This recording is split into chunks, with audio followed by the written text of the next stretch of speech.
Hey everyone, you're listening to Party Time, My Golf Story with Kevin Walsh, and whatever special guest he has today, you can check me out on episode 9 of the podcast. Today I'm wearing Grayson clothes while I'm out practicing because I believe in look good, play good, and follow me on Instagram, Sophia Warren Golf, and hope you enjoy the rest of the show.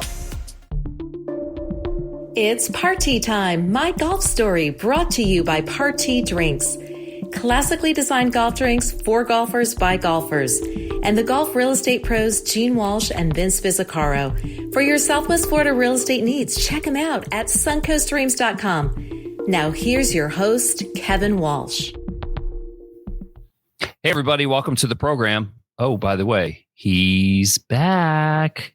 Our friend from the Korn Ferry Tour, rookie Caleb VanArragon, is back. The last time we talked to Caleb was months ago, just before he started his journey on the Korn Ferry Tour. And if you remember the story, he wasn't sure he was going to make it through Q School, got through Q School, and now here we are 22 events into the season, and he's in a good position to secure his Korn Ferry Tour status. PGA Tour, still a long shot, and but he has a couple things wrapped up. So he was a neophyte going in, but he's a seasoned veteran now. So we're going to catch up with him. He has some interesting life developments as well. And Caleb VanArragon is always a good talk here on Party Time, My Golf Story.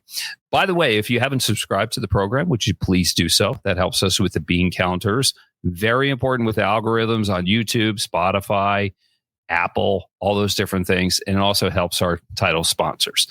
Speaking of those, big thanks to Party Drinks. If you're looking for a drink alternative on the golf course, try a Party. Much better than a beer. It doesn't make you feel fat. You don't feel like you're swinging around it. A lot better than some of those drinks named after a time of day or a crustacean that crawls across the bottom of the ocean floor.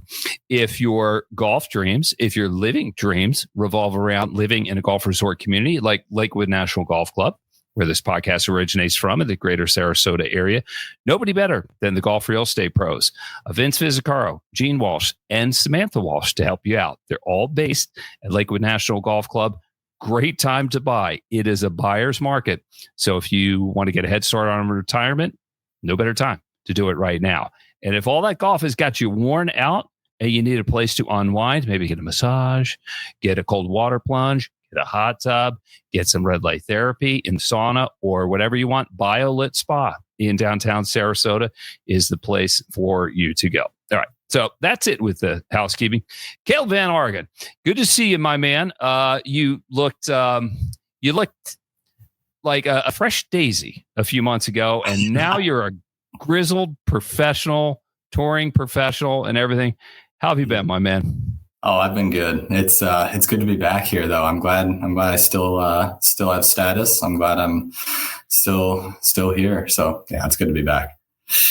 Well, you spent so much time on the road, and you have a new living arrangement. Last time I talked to you, it was like the ultimate bachelor pad in Lakewood Ranch, and I kind of think some outdoor furniture was doubling as indoor furniture. Now you have new living arrangements. What's going on in life, brother? Yes, absolutely. So last time you talked to me, I was living in Lakewood Ranch with a couple of other mini tour guys. That was just a thing for the winter. And I thought at that point, I didn't really have like a long-term plan, but I thought I would probably just end up moving back to Minnesota for the summer. But then my girlfriend graduated from college and got a job in Fort Myers, Florida. So I moved down here in June, I should say. And it's kind of tough because we've been in this apartment for like close to 3 months now, and I've spent a total of about 10 nights in here just because we've been on the road so much for the Korn Ferry Tour. But no, so last time when you talked to me, our apartment had no furniture. We were using me and the other mini tour guys were using like beach chairs as furniture. That was our couch was a beach chair. And now you can see behind me, that's not going to fly anymore. We've got an actual dresser and, an actual couch in the living room and everything. So sounds like you're adulting. Okay. Yeah. That's why we need women in our lives. So we don't live like Neanderthals. I mean, would Abby have ever flown for there's no way she would have done it. So I have to start living. Yes, I had to start living like a civilized human.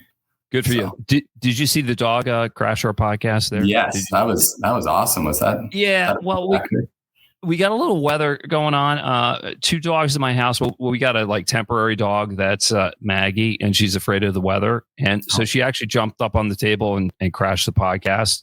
Now, if Josie, the German Shepherd, does it, it's all over, brother. Yeah. Do you like dogs, Caleb? Love dogs. Okay. Yeah. All right. So, just a little cameo appearance by Maggie there. So, tell me, before you started, it was like you were a neophyte. You're going out, like probably weren't exactly sure what you're doing, but you're a solid pro now. You're in pretty good position. You have some status wrapped up. You'd like better status. How do you feel about how the season's gone? Yeah, no, I'm really happy with it. I mean, if you could give me at the start of the year, if you could put me in the position where I'm at right now, I would absolutely take it in a heartbeat. Like you said, there's still work to be done. There's 4 playoff events. The first one is like top 156 in the points list, and then they progressively cut down until the last one. The Tour Championship is only top 75, I believe. So I'm in the next 3 events, but I still have a little bit of work to do to get to that top 75 Tour Championship at French Lick. But no, I mean, I'm very, very happy with the way that things have gone so far. I mean, it started off, I had a really good first 2 tournaments in the Bahamas. I believe I made both cuts and had a top 20, which was, I mean, that's kind of the name of the game out here. Like if you make a cut and then finish, 60th or something, that only gets you like 3 or 4 points. So, but in comparison, if you have a top 20, that gets you at least 40. And then if you win, you get like 500. So the name of the game out here is really just, it's not like make every cut. It's more maximize the cuts that you do make. And I'm very lucky that the times I've made the cut, I've generally been able to play pretty well and get a decent number of points out of that. Like I've had 2 top 10s that were like 80 and 90 points apiece, and then 2 other top 20s that were each 40 points apiece. And outside of that, I mean, I think I've gotten like 30 combined points from the rest of my events. So it's all about maximizing those opportunities that you have when you're close to the lead, when you're playing late on the weekend. I mean, that's the name of the game out here. And I don't think I really realized that at the start, but I'm glad that it's worked out well for me. You do now. You got to get it when the getting's good. It kind of sounds like blackjack. It's not that you got to be playing steady the whole way. It's just when you got good cards, you got to double down and you got to maximize it, as you said at the time. Well, let's talk about 2 tournaments that went in your favor. Veritex, 9th place finish, 25 under par. You shot a 62 in that round. Yeah, what was working? So that tournament was kind of insane. So so first of all, coming into that, I'd missed 5 out of my last 6 cuts, and I was on the bubble of even getting into the tournament in the first place. I think I was probably like at the start of the week, like the 5th guy in. So it was, I'd had a rough stretch in South America, and then came back to the US and the 2 tournaments, including the one in Lakewood National. I missed the cut. But then, so I was coming into the Dallas tournament with pretty low confidence, honestly. But the Thursday got rained out, so I had to go play 36 holes on Friday, and the course was very scoreable. They were playing the ball up, and the course in general is fairly wide off the tee, and then the greens are kind of like bowls. The course becomes very challenging if you've got wind, but the 3 tournaments the 3 days of that week, the Friday, Saturday, Sunday, there was no wind and we were playing the ball up. So basically every hole, like I said, the fairways are pretty wide. So you're basically hitting a driver into the fairway most of the time, and then a wedge into a bowl off of a tee, because you can fluff your lie, to soft greens with no wind. So it was a scorer's paradise. The cut line was 9 under par, I believe, which was a Korn Ferry Tour record. And I started off with a birdie, 2 birdies in a row, actually. And, just kind of kept the momentum rolling. I mean, I went into the day knowing that I was going to need a good, like, to shoot something really low. But thankfully, because it was 36 holes, I didn't have to worry about losing the momentum that I had. I was able to really keep it going well throughout the day. So I played well, got into the second to last group on Sunday or on Saturday. And then actually played in the final group on Sunday with Johnny Kiefer, who ended up winning the tournament. I played with him a couple of times. Actually, we'll talk about this in a second, but the other top 10 I had in Chicago, I also played with him in the final round, and he also won the tournament there. So his 2 Korn Ferry wins have both been playing with me, which is kind of funny. Oh, but, well, maybe some of that's going to rub off on you. Yeah, and maybe you'll get the win, and he'll be in the final group. I know something special happened in Chicago on the final hole. We'll get to that in a moment. But if you don't mind, the bad stretch where you missed 5 cuts in a row or 5 out of 6, whatever it was, what's going through your mind as that's unfolding and you're losing ground? Yeah. Oh, it's brutal. I mean, you question everything that you think you knew, like about golf. Like, I mean, you lose confidence in a lot of things that you thought were previously unshakable. Like, you think that it's hard to describe, but you just wonder, like, are all these guys like really that much better than me? Like, do I actually have like any business being out here? And especially I'm sure it's easier if you've been a tour pro for 20 years or so and you've got that experience to draw back on. But for me, like, in college, I played for a mid-major college, and I had some success there, but never on a national stage. And same with junior golf. I'd never again had any success on a national stage there. And now I'm playing on the Korn Ferry Tour, and I got off to a hot start. And then when you're playing, it's so weird how in golf, when you're playing good, you feel like it can never end, and when you're playing bad, you feel like you'll never play good again. But yeah. It's no, it was brutal, but it was good because I changed some things during that stretch, like especially with short game technique, because I'd always had a good short game, but then got into a rough patch in the South America swing, and fortunately made there were technical issues there. I'd always chipped holding the club at the very bottom of the grip, and basically making a putting stroke as my chipping motion, which works great on the courses that I had grown up on in Minnesota, which are public courses, bent grass, very long fairway. I mean, it works. Yeah. And the club glides through the grass and everything. It's when the grass changes, you got to change with the grass. It's technically the most like not challenging at all to hit chips off of that stuff. But then I play tournaments and, like Lakewood National, for instance, and all of a sudden I've got to be clipping chips off of really tight Bermuda. And oh yes, that technique doesn't hold up anymore. So it doesn't. And that's why for average golfers, and that's most of our viewers and listeners, Caleb, it's a different style of golf. It looks like golf. You see green grass and everything, but you cannot chip the same way you do up north. You have to reinvent yourself, or you're going to chunk them, or you're going to blade them.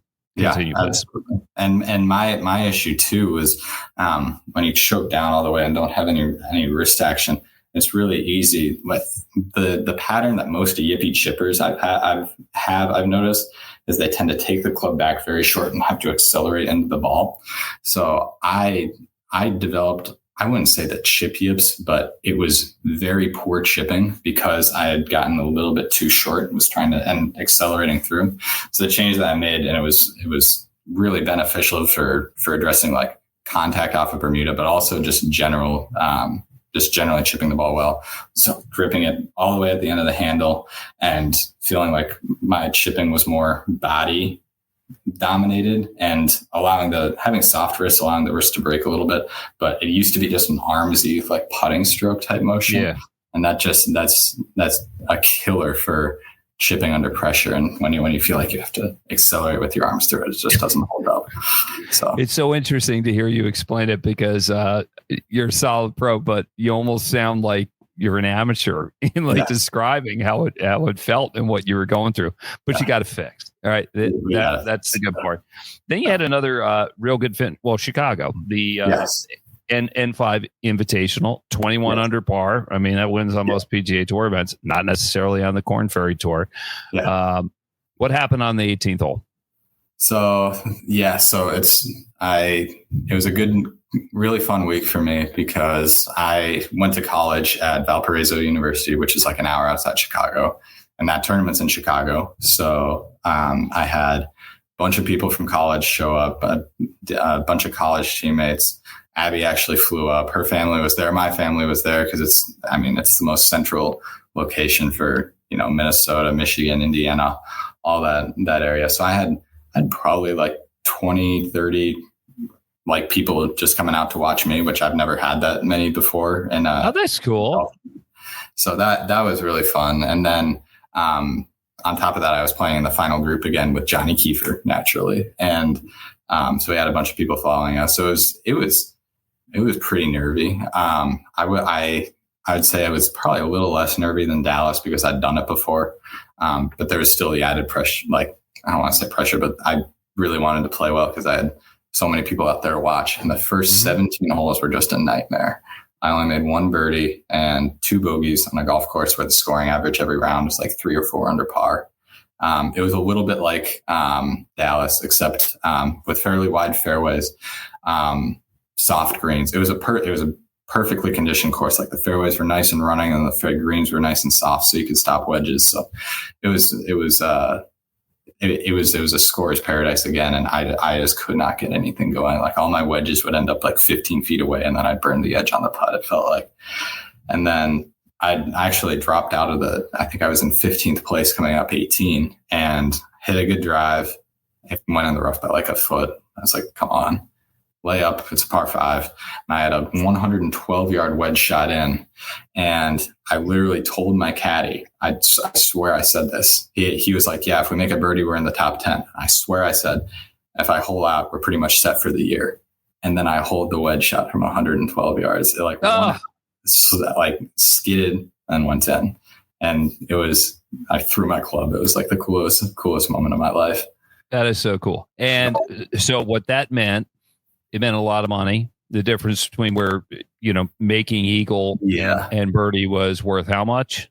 Between making eagle and birdie, I'm not sure. But if I had parred that hole, I would have been in T15 or something like that. But it was like 18 grand in the end. It was an $18,000 shot. An $18,000 hole out. Yep. And about 50 points. Oh, and then the points. That's the big deal there. What was the reaction of your gallery?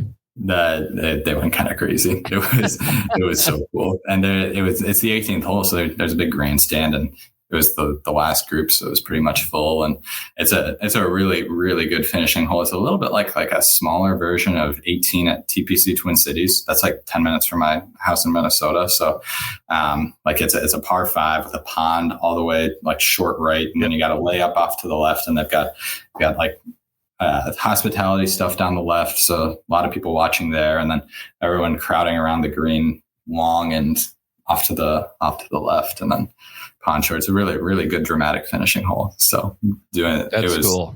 Coolest thing I've ever done in golf. So. Nice. Caleb VanArragon, rookie on the Korn Ferry Tour, is our guest here on Party Time, brought to you by Party Drinks. If you're looking for a drink alternative on the golf course, try a Party. Also, buy a lit spot in downtown Sarasota. If you're looking to unwind after a tough round of golf, if you want a cold water plunge, hot tub, red light, sauna, whatever you need, BioLit has got you covered.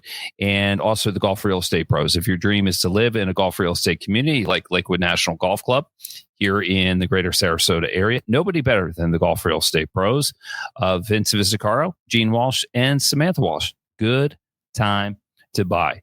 So, Caleb, tell me this. Do you feel like you belong right there? Whereas maybe you're a little bit nervous in the beginning, but based on the numbers, based on where you stand right now, the status you have guaranteed, the status that you could have, I would say you belong, but I want to know what's in your heart and your head. I believe I do. But that's something that you got to prove every day. Like it's not, I can think that, but there are guys who kept their card on the Korn Ferry Tour last year, who I'm sure if you ask them at this time last year, they'd say, yeah, I belong on the Korn Ferry Tour, who didn't make it inside the top 156. So they're done. They've got no status anymore. They're going back to Q school like everyone else. So, I do believe I do, and I believe that I can, but you gotta prove it every day, and you've got to work every day to maintain your status out there, because if you're not, then there's 10,000 guys out there who would absolutely love to take your spot from you. So it's very competitive, and I love that. But I think it's good because like I feel like I can't really relax at all. Like I gotta keep. I mean, especially in the position I'm at right now, it's one thing if I'm like 50th on the points list, and I'm secure for all of next year. But especially right now where I'm at, like I've just got to keep on trying to prove myself every day. Well, you have 3 weeks off at the time. We're recording this on Tuesday, August the 19th, a 3-week break in the action. Did you need the break? Because I know some other guys needed the break. You tell me. I mean, yes and no. Like on the one hand, yes, it's really good to be back. It's fun to see Abby again. It's fun to, get to take some time away from golf. But at the same time, I just love playing golf tournaments so much that if they had scheduled like 10 in a row, I would have been fine with it. Like there were a lot of guys, especially this last week, talking about how much they were looking forward to this stretch and how they were really, really tired and like sick of golf. But like for me, I went out and practiced today. Like I took yesterday off because I had 6 hours worth of flying to do back from Idaho, but I practiced today. I'm going to practice tomorrow. Like I love golf so much that I don't ever really feel like I need a break from it. Like I don't really burn out on golf a ton because it's just so fun for me. So yeah, I mean, I'm grateful for the break. I'm grateful that I didn't have to spend 10 weeks on the road in a row. But if they had said like, you have to do that, like I would have been looking forward to the next event. So let me get this straight. You only took 1 day off from practicing? That's it? I'll probably take, my sister's coming to town tomorrow actually. And she's actually I can't remember if I talked about her last time, but she's a Division I golfer. Yeah, you did. Time. Yeah, she's a great player. So she's coming down. So we'll probably play and practice like 3 of the 4 days she's down here at least. Then stop. Yeah. What's the stroke situation there between you and your sister, and how competitive is it?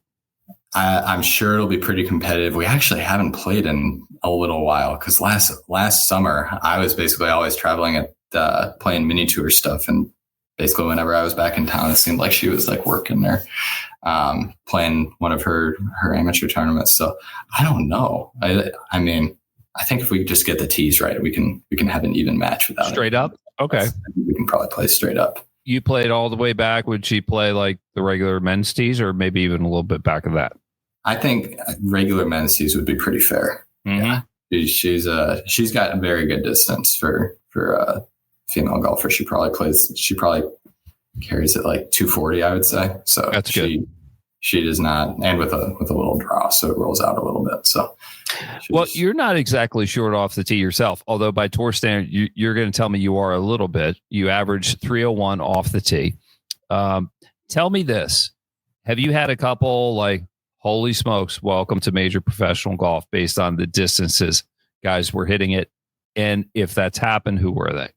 Yes. So the first tournament I played this year in the Bahamas in Atlantis, I played my first practice round, or not my first, one of my practice rounds with Chase Sinkovich, who's he's like 6'5". He's one of my buddies out here, and he can effortlessly get 190 ball speed. He's just an absolute freak. He's like, I believe he's second on tour in driving distance this year.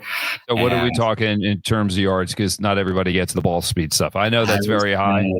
If he swings at sea level, like in Florida, if you were to make a normal swing at the golf ball, he's carrying at 320, I would say. And if he swings hard at it, it's ridiculous. But then the other guy, 350, 360, he can dial it up there if he needs it. I don't know if he could carry it that far. I would say he can probably get 340 for sure. And like if he's really going after in like a speed session, yeah, probably. And who's the other guy? Cameron Champ. So, yep. What's that like? I was getting driven by like 40 or 50 yards every hole. It was crazy. Yeah, no, there's, I mean, people talk about whether or not golfers are athletes, and those guys absolutely are. Like there is absolutely no debate. Well, what do you do? I mean, when freakish. it might feel a little emasculating, but do you have a little talk with yourself and just say, all right, I don't got that. I can't have that. It doesn't matter. I just got to play my game. Or does your caddy have that conversation with you? Yeah, I would say I've never worried about that too much. And back when I was young, I was like really, really short. So I was like, I'm still like only 5'8". I'm not like tall, but when I was young, I was very short and very skinny for my age. So I hit the ball nowhere. So I mean, now I'm relative to my competition doing a lot better than I was for, pretty much all my childhood. So I think I've learned that like the strength of my game is accuracy, and I'm never going to be a guy who hits it like, Cameron Champ does, but I've progressively gained speed actually like throughout the year and from year to year. So I know that as long as I keep working, I work out pretty much every day. I know that as long as I keep that up and keep getting stronger and all that I'll keep getting faster. And my goal is to someday, right now I'm at about like 174 ball speed, give or take, cruising. But if I get up to 180 or so, then I'll be in the top half of tour guys. And that's probably all I need, because the strength of my game is hitting a lot of greens generally. Yes, 75%. You're 7th on the Korn Ferry Tour. Your driving distance is about 301 off the tee, which seems long enough to me. But when you got guys that can belt it out to 330, 340, you're giving a little something up. Yeah. Caleb VanArragon is our guest here on Party Time, brought to you by the Golf Real Estate Pros, Gene Walsh and Vince Visicaro, and Samantha Walsh, suncoaststreams.com. Party Drinks. If you're looking for a drink alternative on the golf course, try a Party. And if you don't have it at your golf course, make sure you tell the people in charge, we need Party here. And it's available exclusively through Paradise Craft Distributors, which distributes across the whole state, and also BioLit Spa in downtown Sarasota. Caleb, if you didn't move to Fort Myers, you could have gone to BioLit Spa with Abby. But if you want to come back, we'll make some arrangements for you. I don't know if that works for you, but I know it worked for her, right? Absolutely, yeah. And one other note, Lakewood National, when I've talked to guys about like what their favorite course on tour is, Lakewood National is usually at least in the top 3. That's one of all the courses we play on tour all year. Lakewood National is pretty much always up there with the best. So. Yeah. Well, James Nicholas did that. Do you know James? Yeah, I actually played with him that week. Oh, so you were there with the behind the scenes and all that stuff that was going on? Yeah, exactly. Yeah. It was amazing because you could tell it was genuine. He had cameras following. I saw him in the gym working out. I may have seen you and I didn't realize it was you at the time. But he did such a good job just showing what Lakewood National was like, what life as a tour pro was like, going to the grocery store, all this and that.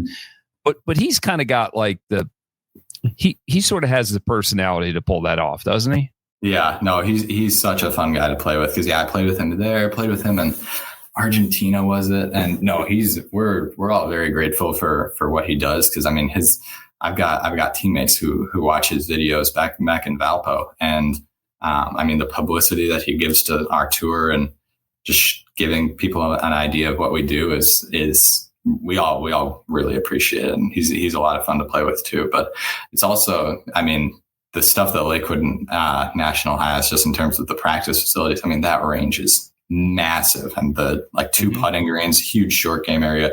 We don't get that every week. That's a special facility right there. So that's, yeah. We really enjoy that you guys actually stay with the families. And do you ever do that? Do you ever stay with the host family, or you like the hotel? You like to do your own thing? I haven't done that yet, but no, I've talked to a lot of guys who do that, and they always speak pretty highly of it. I've just gotten into the routine of staying in a hotel, but next year I'll probably switch it up a little bit, because I've heard a lot of good stories about guys meeting great people that way. And you save a lot of money too, because that too. Money's tight on the Korn Ferry Tour. Although you're doing pretty good, 115,000 so far this year, and hopefully more is to come. So, why don't you give a shout out? I see the rip on your hat and everything, and I know you wear some good clothes and everything. Who are your sponsors? Yeah. So my 2 sponsors are Unreal. I'm actually wearing that hoodie right now. That's a clothing company based out of Minnesota. They started sponsoring me 2 years ago when I played in the 3M Open on a sponsors exemption, and it's just great stuff. Like, it's the golf clothes are my favorite shirts and pants that I've worn on the golf course. The shirts they look good, and you can swing so easily, and then it feels like it's not even like it feels like you're not even wearing a shirt pretty much. And then Rip Golf, that's my swing coach, Luc Benoit, the company that he started. Their main thing is the Rip Stick, which is like a speed trainer that's similar to Speed Sticks. But they also recently launched the Butter Blade, which is basically this, it's like an iron, but the head is like that big. So you have to hit it absolutely dead perfect in order for it to not like be horrible. So it's a great trainer for like if you can flush that thing, you can literally flush anything. And then he also, there's a couple of other things they're getting into right now, but those are my two.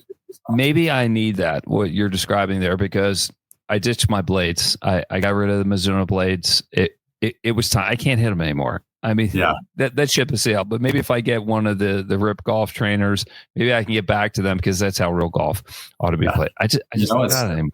What's funny on that note, I actually play the TaylorMade P790s. I use like the biggest, chunkiest irons out of pretty much anyone on tour. And I just really, Luke is my swing coach, the Rip founder, Luke, he's always told me to keep that, because he doesn't think there's a whole lot of advantage to using an iron that's harder to hit. He doesn't think that the whole workability thing, and I don't think so either. I can work my irons just fine, even though I've got the big chunky P790s. So, but my gosh, I'm stunned to hear that. But hey, they're working, man. Yeah, you're doing something right. And Caleb, thanks for coming back here on Part-Two Time. Always good to catch up. And let's catch up at the end of the season and see how things all shake out. And wish you nothing but the best. All right, my man? Absolutely. Thank you so much for having me. I really appreciate it. Caleb VanArragon has been our guest here, rookie on the Korn Ferry Tour, and we'll check in with him at the end of the year, having a good season so far. Right now, he is 67th on the point list. Big thanks to our title sponsor, Part-T Drinks. If you're looking for a drink alternative on the golf course, try Part-T. Golf Real Estate Pros, Gene Walsh, Vince Vizzacaro, Samantha Walsh, suncoastdreams.com, and BioLit Spa in downtown Sarasota. For Caleb VanArragon, I'm Kevin Walsh. We'll see you again next time on Part-T Time, my golf story. You've been listening to It's Part-T Time, My Golf Story, brought to you by Part-T Drinks. Classically designed golf drinks for golfers by golfers, and the golf real estate pros Gene Walsh and Vince Vizzacaro. For your Southwest Florida real estate needs, check them out at suncoastdreams.com or call 941-220-4000.